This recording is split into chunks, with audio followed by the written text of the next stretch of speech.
திருக்குறள் சிந்தனை. கண்ணால் காணும் காட்சிப்புலனும் நாணமும் இல்லாததால் நீர்நிலைகளில் கோழைப்பூக்கள் செம்மாந்து மலர்ந்து மேல்நோக்கி நின்றன. இக்கோழைப்பூக்களை கண்டவுடன் தலைமகன் கூறுகிறான், இப்பூக்களுக்கு கண்கள் இருந்து காண்பனவாயின் அழகிய அணிகலன்களை அணிந்த எனது தலைவியின் கண்களுக்கு நாங்கள் ஒப்பாக மாட்டோம் என்று கருதி நாணத்தால் தலை கவிழ்ந்து நிலத்தை நோக்கி நிற்கும் என்றார்.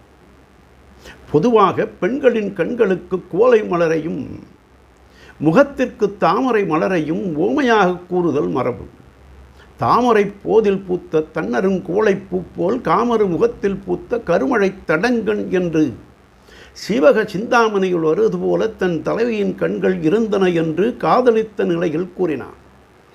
கற்பு மனம் புரிந்த பின்னர் அவள் கண்களின் பேரழகைப் போல இக்கோலை மலர்கள் உள்ளத்தை ஈர்ப்பனவாக இல்லை என்று எள்ளி நகையாடினான் என்று தெய்வப்புலவன் நலம் புனைந்துரைத்தல் அதிகாரத்தில் காணின் குவளை கவிழ்ந்து நிலன் நோக்கும் மானிழை கண் ஒவ்வேம் என்று என்றார். நாளையும் சிந்திப்போம்.